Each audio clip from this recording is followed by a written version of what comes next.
কষাইয়ের সাথে গেলেন, কষাই দিয়ে সর্বপ্রথম সুন্দর করে গোশতটাকে ভুনা করলেন, রান্না করলেন। এরপর একটা ছোট্ট ফলের ভিতর থেকে এক বৃদ্ধাকে বের করলেন, একেবারে চিকন শুকনা। এই বৃদ্ধার শরীরটা চড়ুই পাখির মতো, হাত পা গুলো পাতলা পাতলা চিকন হয়ে। এই কষাই নিজের বৃদ্ধা মাকে সর্বপ্রথম গোসল করাইলেন, কাপড় পাল্টাইলেন, সুন্দর করে মাথা আঁচড়াইলেন, তেল লাগাইলেন, নিজ হাতে মাকে গোশতের টুকরা, গোশতের ঝুল খাওয়াইলেন।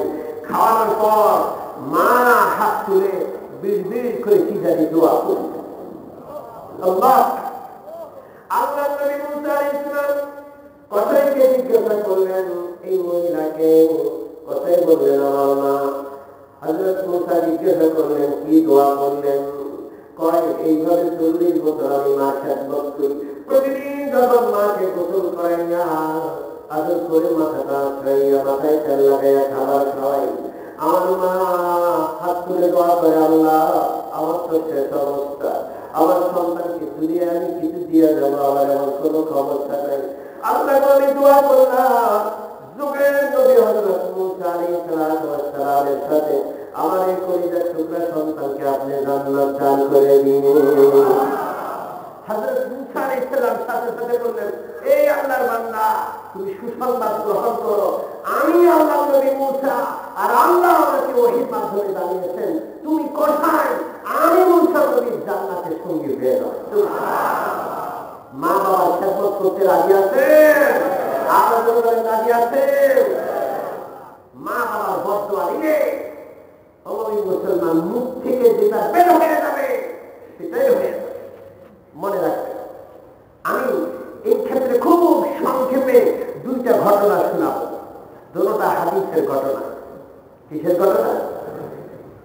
এক নম্বর ঘটনা হলো, হাদিসে পাকে আছে, বুখারী শরীফেও আছে, বনী ইসরাঈলের ইবাদত গুজার বান্দা নাম হলো জারজিস। কি নাম? জারজিস। এত ইবাদত বন্দেগী করতো বলার বাহিরে। একদিন নফল নামাজে দাঁড়াইছে, মা তাকে ডাকলেন, জারজিস জারজিস, বারবার ডাকলেন, জারজিস। মা ডাকে সাড়া দিলেন না। মনে রাখবেন, নফল নামাজে যদি দাঁড়ান আর মা, বাবা, দাদা, দাদি ইনারা যদি ডাকেন, নফল নামাজ ছেড়ে ওনাদের ডাকে সাড়া দেওয়া জরুরি। আল্লাহ এত মর্যাদা কে দিতে? আরো কে? জারজিস মাসলা জানে না। প্রিয় নবী বলেন, লাউ কানা ফাকিহান লাআজাবা উম্মাহু। বিশ্ব নবী বলেন, এই লোকটা জাহেল, মূর্খ ইবাদত করে, মূর্খ ইবাদত করে। যদি আলেম হইতো, মাসলা জানা থাকতো, তাহলে নফল নামাজ ছেড়ে দিয়ে মা তাকে সাড়া দিত। ঠিক কিনা? মা তাকে সাড়া দেয়। মা কয়েকবার ডাকার পর কষ্ট পেয়ে একটা বদদোয়া করলেন। হাদিসে পাকে বিশ্ব নবী বলেন, কি বদদোয়া করলেন? আল্লাহুম্মা লা তুমিতহু হাত্তা তুরিয়াহু উজুহাল মুমিতা।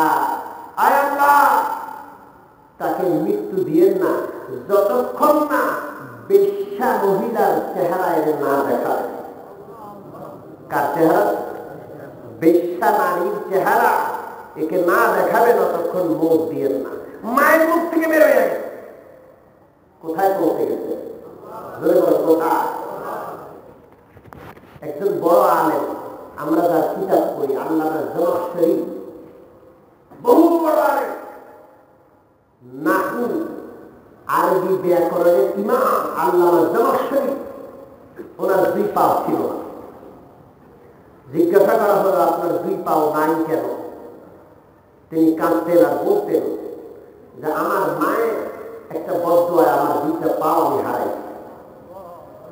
জিজ্ঞাসা করলো, আপনি আলেম মানুষ, মার বদদোয়া কেন? আমি ছোট্ট ছিলাম, বুঝতাম না, আর আমার মা বদয়া দিয়েছে। কি বদয়া? আমি একটা ছোট্ট পাখির পায়ে রশি লাগাইটা রশির মাথা ধরে রাখতাম, পাখি উঠতো আমি ধরে রাখতাম, আমার টান দিয়ে নিয়ে আসতাম। বাচ্চারা এমনটা করে কি করে না? একবার ছোট্ট একটা পাখির পায়ে রশি লাগাইয়া টাইনা টাইনা শুধু পাখিরা, পাখি তো ছোট্ট পাখি, একটা ছোট্ট ছিদ্রের মধ্যে ঢুকে গেছে। এখন টানে আর পাখি আসে না, ছিদ্রের ভিতরে আটকে গেছে। ছোট্ট জোয়াশারি এক পর্যায়ে বিলুপ্ত হয়ে যখন জোরে টান দিতে পাখি ভিতরে রয়ে গেছে, পাটা ছিঁড়ে চলে আসছে। মা যখন এটা দেখলেন, মা তো অনেক শুনে মানা করেন, বাচ্চারা শুনেন, মার মনে কষ্ট আসলো। মা বললেন, যেইভাবে পাখির পাও তুই ছিঁড়লি, আল্লাহ তোর পাও ছিঁড়ে আল্লাহ তোর কষ্ট দিল। যেমন সেদিন রহমতুল্লাহ আলী বলেন, তখন তো ছোট্ট ছিলাম, বুঝি নাই। পরবর্তীতে ঘোড়া অ্যাক্সিডেন্ট হয়েছে, সেই যুগে তো গাড়ি ছিল না। কি অ্যাক্সিডেন্ট হয়েছে? ঘোড়া চালাই কি অ্যাক্সিডেন্ট হয়েছে, এমন অ্যাক্সিডেন্ট দুই পাও কেটে ফেলতে হয়েছে। এত বড় মনীষী, বিশ্ব বিখ্যাত মনীষী আল্লামা জমাশরী রহমতুল্লাহ আলী আজীবন মায়ের বদদুয়ার সাক্ষী হিসাবে মানুষের সামনে সামনে নিজের ঘটনা করে দেয়। মার মুখ দিয়া বাবার মুখ দিয়ে যেটা বের হয়ে যায়, এটা তো কষ্ট দেওয়া যাবে না, নিজের লস হয়ে যায়। মা বাবার খেদমত করবো, রাজি আছি? রাজি আছি? আমি বলছিলাম হাদিসে পাকের ঘটনা, জারজিস মা তাকে সাড়া দেয় না, এই নফল নামাজ পড়ছে। মা রাগ করে বলে ফেলছেন, আল্লাহ বেশ্যার মুখ না দেখাইয়া তার লোক দিয়ে। জারজিস লোকালয় থেকে আলাদা হয়ে একটা ছোট্ট কুড়ে ঘর বানাইয়া, মানুষের সাথে তেমন একটা কথাবার্তা নেই, সারাদিন রাত সেখানে ইবাদত বন্দেগী করে। ঘটনাচক্রে এক মেয়ে শহর থেকে গ্রামে বেড়াইতে আসে। ওই মেয়ে ধর্ষণের শিকার হয়। কিসের শিকার? ওই মেয়ের পেটে বাচ্চা এসে যায়। এলাকার লোক সবাই তাকে ধরে জিজ্ঞাসা করে, তোমার এই বাচ্চা কোথেকে আসে? মেয়েটা বলে, ওই যে ওখানে ঘরের ভিতরে বসে সারাদিন রাত ইবাদত করে ওই জারজিস এই অপকর্ম করেছে আমার সাথে, ওই অপকর্মের ফল হলো এটা। মানুষ ধরে মেয়ে লোকটাকে বাদশার কাছে নিয়ে গেল। বাদশা সেনাবাহিনী পাঠাইলেন, যাও ওই দুষ্টকে ধরে নিয়ে আসো, রাত দিন ইবাদত করে মানুষের চোখে ধোঁকা দেয়, আসলে তবে তবে আকাম করে। জারজিসের ইবাদত খানায় আসলো।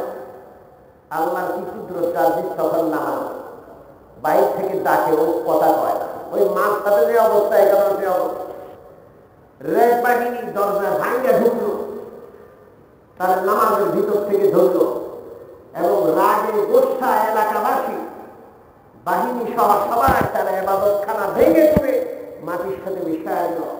তার গলায় বেড়ি লাগিয়ে সোজা তাকে রাজদরবারে উপস্থিত করল। রাজা বলল, তুমি এত বড় অপরাধ? রাজা মহাশয়, আমি কি অপরাধ করলাম আমি তো নিজেও জানি না। কয় যে এই যে মেয়ের পেটে সন্তান, সাধু সাজতে সব আকাম কুকাম সব জায়গা মতো করছে, এখন কি তুই জান না? এই যে সন্তান, এই তো তোমার সন্তান। জারজিস বুঝে ফেলছে, হ্যাঁ এই তো অপরাধ তো আমি করি নাই, কিন্তু পুরাপুরি সন্দেহের সব তীর আমার দিকে, টার্গেট আমি। নিশ্চয়ই ওই যে আমার মা বদদুয়া করছিলেন, ওই বদদুয়ার পর কোন জবাব না দিয়া সর্বপ্রথম বললেন, বাচ্চা আমার নামে এটা অভিযোগ, এই অভিযোগের জবাব দিব, তবে আমাকে একটু আমার মার কাছে পাঠান। বাচ্চা সেনাবাহিনীর পাহারায় অপরাধীকে মার কাছে পাঠায়। জারজিস মার ঘরে গিয়ে সরাসরি পায়ে জড়াইয়া ধরে, মা গো, অন্যায় করেছি, অপরাধ করেছি, আমাকে মাফ করে দিন। আপনার যে কথা মুখ থেকে বের হয়েছে আল্লাহ আরো ভেদ করে আল্লাহর দরবারে পৌঁছে গেছে গো, আমার মাফ করে দেন, না হয় আমার উপায়। মা মাফ করে দিলেন জার্জিস। এরপর রাজ দরবারে এসে নিজের অভিযোগের জবাব দেওয়া শুরু করলেন। কারণ মা যদি মাফ না করত অভিযোগের জবাব দিয়ে কুলাইতো না, ঠিক না? আগে মার পক্ষ থেকে ক্ষমা নিয়ে আসছে। হাদিসে পাকের ঘটনা। জার্জিস কি করলেন? এবাদত বন্দেগী তো করছেন, আল্লাহর ওলি, কিন্তু মায়ের বদদোয়া লাগছে, এখন তো মারতে আসছে। জার্জিস মেয়ের কোলে সন্তান, আঙ্গুল বাড়াইয়া সন্তানকে বলে, এই বেটা বল তোর বাবাকে তুই কার সন্তান, তোর জন্মদাতা। এই আঙ্গুল দিয়ে ইশারা করতেই বুখারী শরীফের হাদিস, এই ছোট্ট 2-4 দিনের বাচ্চার জবান খুলে দিলেন কে? সাথে সাথে ওই ছোট্ট বালক বলে উঠল যে আমি ওই একটা রাখার দুশ্চরিত্রের সন্তান, এর সাথে আমার কোনো সম্পর্ক নাই। মুসলমান, এই জন্য মার বদদোয়া লেগেই যায়, বাবার বদদোয়া লেগেই যায়।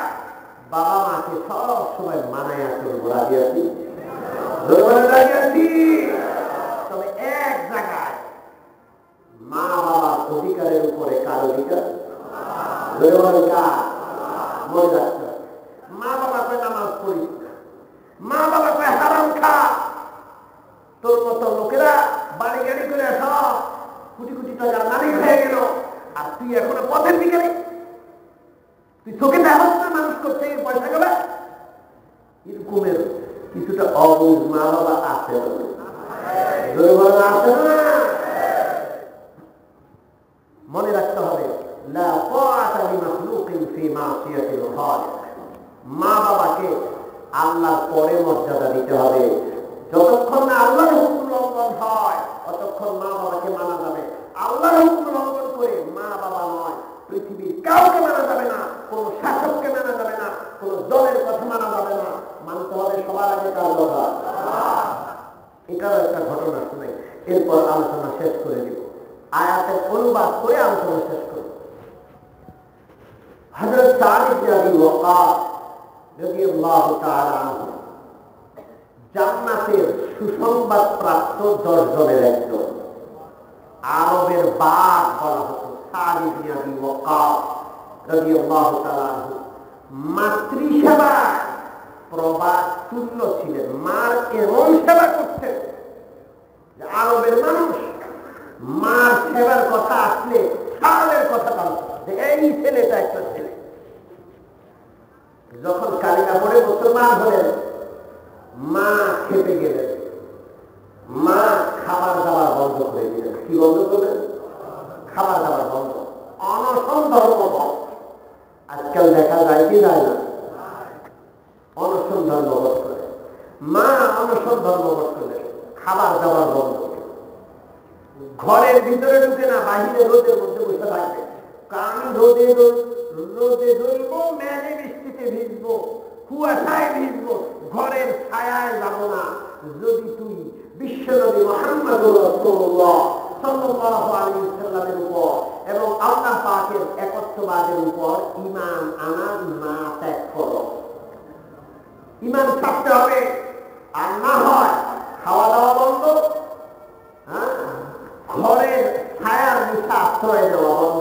এইভাবে ঢুকে ঢুকে আমি তিলে মরবো, তুমি আমাকে দেখে কষ্ট পাবে। আর মাতৃসেবায় সারা আরবে তোমার যে একটা প্রসিদ্ধি ছিল, সুনাম ছিল, তিলে তিলে শেষ হবে। সবাই তোমাকে চিরকাল ধিক্কার দিবে যে এইভাবে এত অপদার্থ সন্তান মাকে তিলে তিলে কষ্ট দিয়ে বাঁধল। সাদ ইবনে আবি ওয়াক্কাস সমস্যায় পড়ে গেলেন, কি করা যায়? হাদিসে পাকে আছে, সাদ ইবনে আবি ওয়াক্কাস বিশ্বনবীর দরবারে গেলেন, প্রিয় নবীকে ঘটনাটা জানাইলেন, ইয়া রাসূলুল্লাহ মার অবস্থা এই, এখন আমি। সাথে সাথে প্রিয় নবীর উপর আয়াত নাযিল করলেন কি? বলেন কে? ওয়াসাইনাল ইনসানা বিওয়ালিদাইহি হুসনা ওয়া ইন জাহাদাকা আলা আন তুশরিকা বি মা লাইসা লাকা বিহি ইলমুন ফালা তুতি'হুমা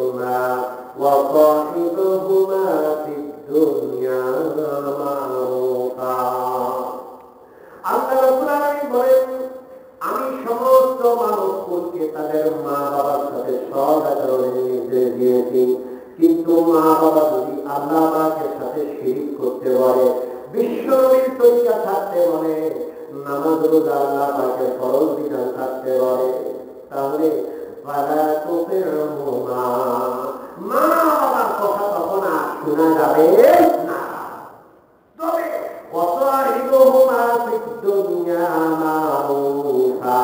মা বাবা কাফের হইতে পারে, মুশরিক হইতে পারে, নরতকী হইতে পারে, এমনকি মা বেশ্যাও হইতে পারে।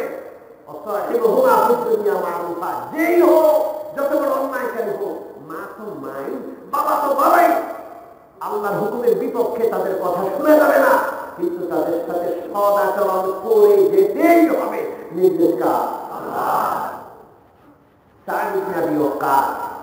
ঘরে আসলেন আয়াত শুনে, মায়ের কাছে গিয়ে বসলেন, মায়ের মাথায় হাত বুলাইলেন, মায়ের হাত ধরলেন আর বললেন, মা আপনার তো মাত্র একটা প্রাণ, একটা জান, একবার মরণ, আপনি তিলে তিলে ক্ষয় হয়ে না খায় অনশন অবস্থায় রোদে পড়ে মেঘে বৃষ্টিতে ভিজে তিলে তিলে মরবেন, একবার মরবেন।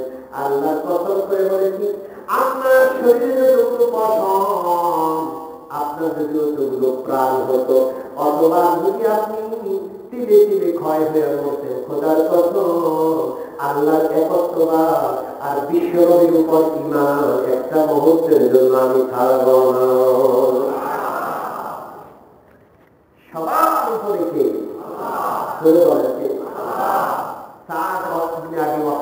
মা যখন এই অবস্থা শুনলেন আর বুঝলেন, তখন নিজে নিজে অনশন ভেঙে ঘরে চলে গেলেন। মুসলমান মানতে হবে কাকে? আমি যে আয়াতটা পড়েছি, ওই আয়াতের অনুবাদ করে দোয়া করে দিব, কেউ দোয়া করা যাবেন না। আল্লাহ পাক বলেন, সর্বপ্রথম নির্দেশ হল আল্লাহ পাকের ইবাদত করতে হবে, একমাত্র কাজ, মা বাবার সাথে সৎ আচরণ করতে হবে। ইম্মা ইয়াবলুগান্না ইনদাকাল কিবার আও আহাদুহুমা আও কিলাহুমা, মা বাবা উভয় অথবা যে কোনো একজন যদি বার্ধক্যে পৌঁছে যায়, ফালা তাকুল লাহুমা উফিন, মা বাবা সবসময় খেদমত করতে হয়, জোয়ান থাকতেও করতে হয়, মা বাবা বুড়ো হইলেও করতে হয়। কিন্তু বার্ধক্যের কথা বিশেষভাবে উল্লেখ করা হলো আল্লাহর পক্ষ থেকে। বার্ধক্য অবস্থায় মা বাবার মেজাজ খিটখিটে হয়ে যায়, ঠিক না? এক সময় টাকা পয়সা কামাইছে, শরীরে শক্তি ছিল, এখন অসহায়, বুড়া হয়ে গেছে, টাকা পয়সা কামাইতে পারে না, সবসময় পকেট ভরা টাকা ছিল, এখন এক টাকাও নাই। জিনিসটা কি ভালো লাগে? সহ্য করতে পারে না, কষ্ট হয়। এক সময় ছেলেদেরকে দিত, এখন ছেলেদের কাছ থেকে চাইতে হয়, মা বাবার ভালো লাগে।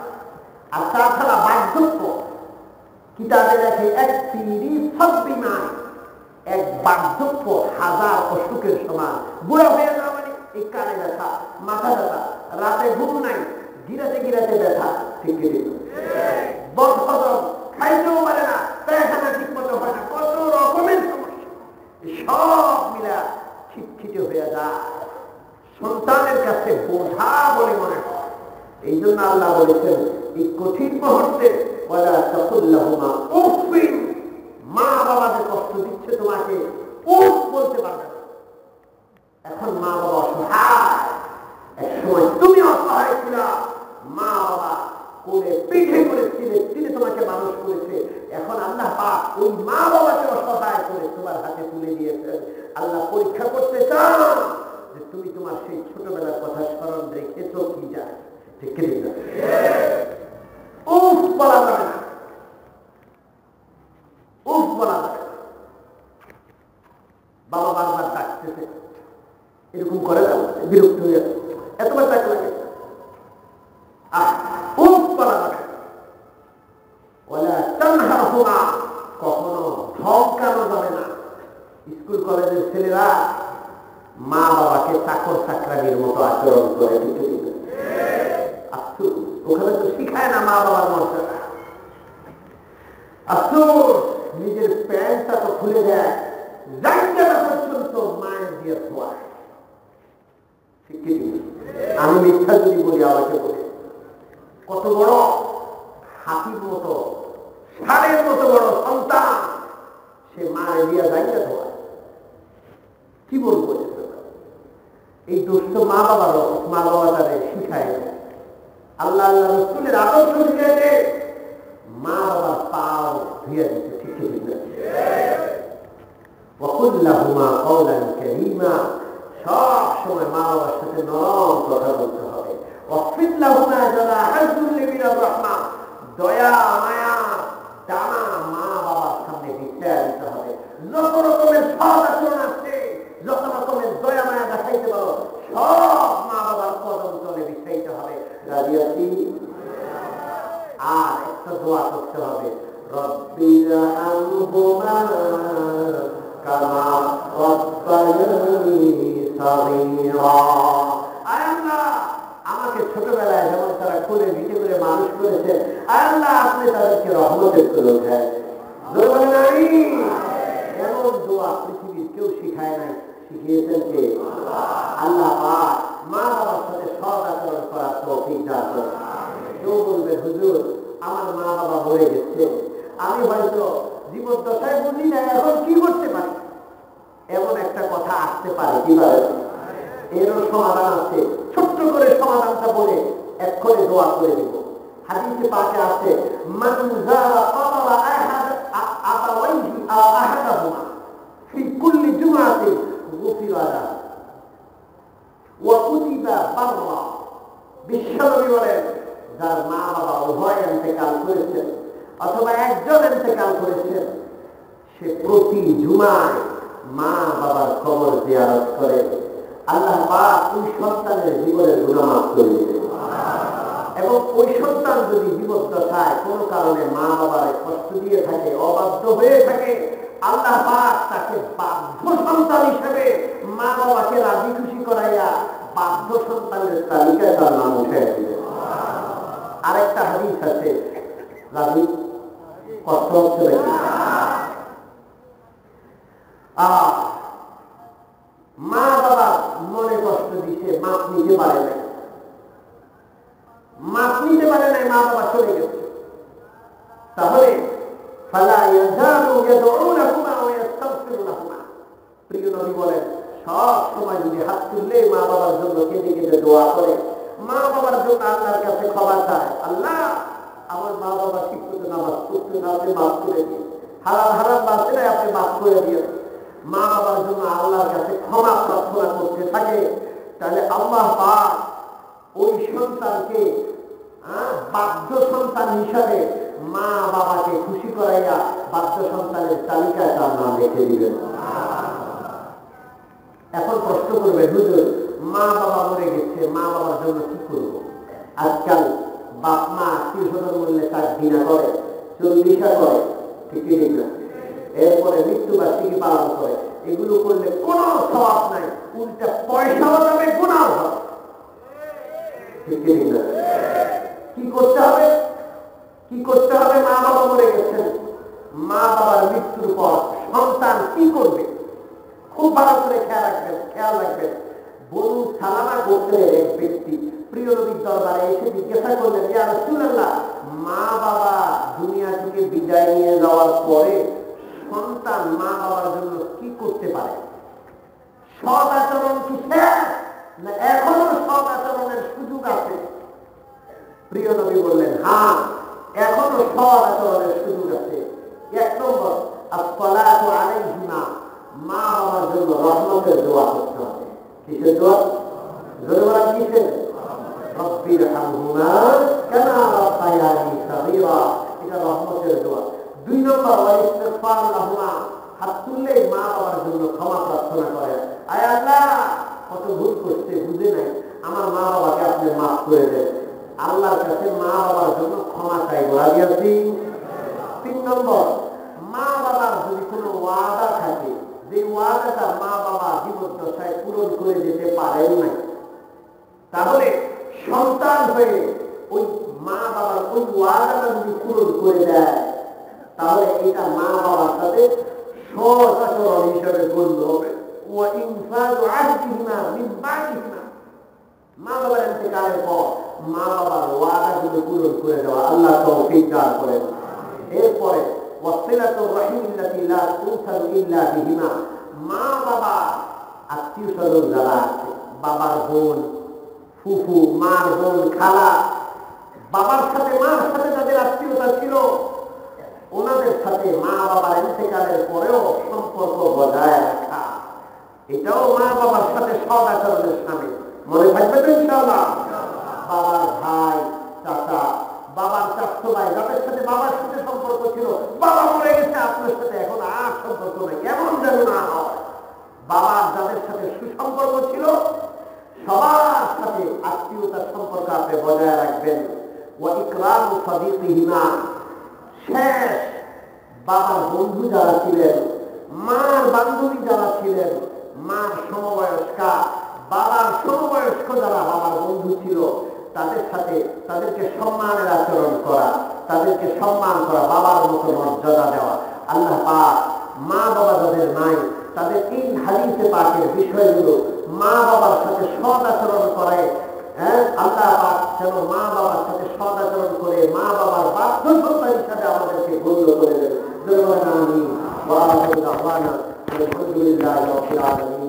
وصلى الله تعالى على خير خلقه محمد وآله وأصحابه أجمعين. الحمد لله رب العالمين، والصلاة والسلام على سيد الأنبياء والمرسلين وعلى آله وأصحابه أجمعين. ربنا ظلمنا أنفسنا وإن لم تغفر لنا وترحمنا لنكونن من الخاسرين. ربنا آتنا في الدنيا حسنة وفي الآخرة حسنة وقنا عذاب النار. ربنا لا تزغ قلوبنا بعد إذ هديتنا وهب لنا من لدنك رحمة إنك أنت الوهاب.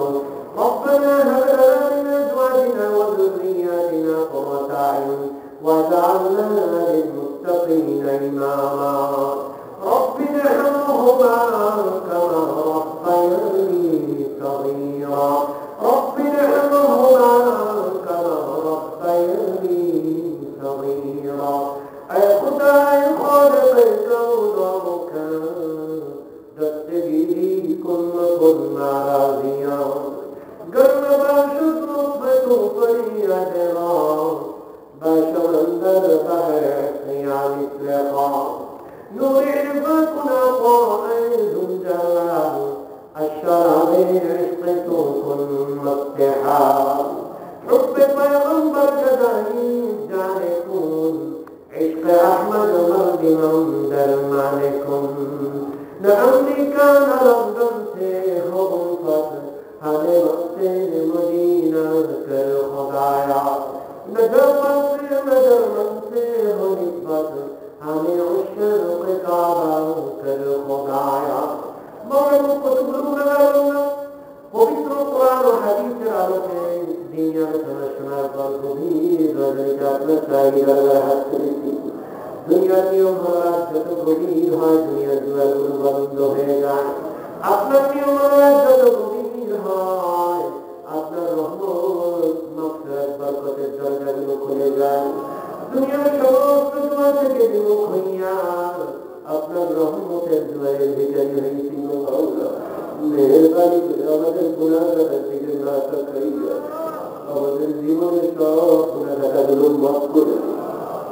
জীবনে যত অন্যায় করেছি, অপরাধ করেছি, গুনাহ করেছি, খালেদের লজ্জিত হয়ে তওবা করছি, মেহেরবানি করে আমাদের তওবাকে কবুল ও মঞ্জুর করে। যতদিন হায়াত রাখেন মাওলানা আপনার হুকুম মতো আপনার নবীর তরিকা মতো জীবন যাপন করার তৌফিক দান করুন। আমাদের যাদের মা বাবা দুনিয়াতে নাই, আত্মীয় স্বজন কবরে চলে গেছে, আজকে মাহফিল হাদিয়া লক্ষ কোটি গুণ বাড়িয়ে তাদের রহে পাকে পৌঁছাইয়া আয় আল্লাহ কষ্ট করে মাহফিল আয়োজন করেছেন, অর্থ দিয়ে সহযোগিতা করেছেন, মেধা বুদ্ধি সুপরামর্শ দিয়েছেন। আয় আল্লাহ গভীর রাতে আরামের বিছানা ছেড়ে যারা মাটিতে বসে আছে, আয় আল্লাহ কালকে আমাদের হাসরের ময়দানে কঠিন মুসিবতের সময় এই মাহফিলকে আমাদের সকলের নাজাতের বিরাই যারা কবুল ও মঞ্জুর করেন। এখানে চতুর্থতা রয়েছেন যার যত সকল নেকমতগুলো কবুল করে দিন। কোনো অসুস্থ ব্যক্তিদের মেহেরবানি করে পরিপূর্ণ সুস্থতা দান করে দিন। কোনো সমস্যায় জর্জরিত ব্যক্তিদের সমস্যা থেকে উদ্ধারের ব্যবস্থা করে দিন। যাদের হালাল কামাইয়ের ব্যবস্থা নাই, হালাল এবং বরকতপূর্ণ কামাই করার তৌফিক দান করেন। বেশি বেশি হালাল কামাই করে হালাল করার তৌফিক দান করেন। আয় আল্লাহ, মা বাবার খেদমত করার তৌফিক দান করেন। মা বাবার দোয়া নেওয়ার তৌফিক দান করেন। মা বাবার বদদোয়া থেকে আমাদের হেফাজত করেন। বিশ্বনবীর ঘোষণা অনুযায়ী মা বাবার পায়ের তলে আপনি জান্নাত রেখেছেন। আয় আল্লাহ, মা বাবার সেবা করে, মা বাবাকে রাজি খুশি করে, মা বাবার পদতলের জান্নাত লাভ করার তৌফিক দান করেন। আয় আল্লাহ, হুজুর সাল্লাল্লাহু আলাইহি ওয়াসাল্লাম আমাদের দোয়াগুলোকে কবুল ও মঞ্জুর করেন। সুবহান রাব্বিকা রাব্বিল ইজ্জাতি আম্মা ইয়াসিফুন ওয়া সালামুন আলাল মুরসালিন والحمد لله رب العالمين.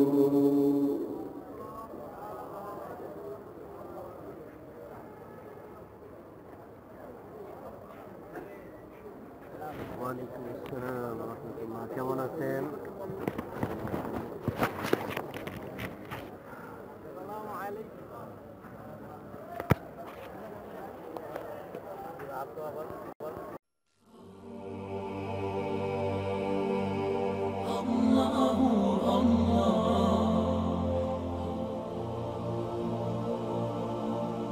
Allah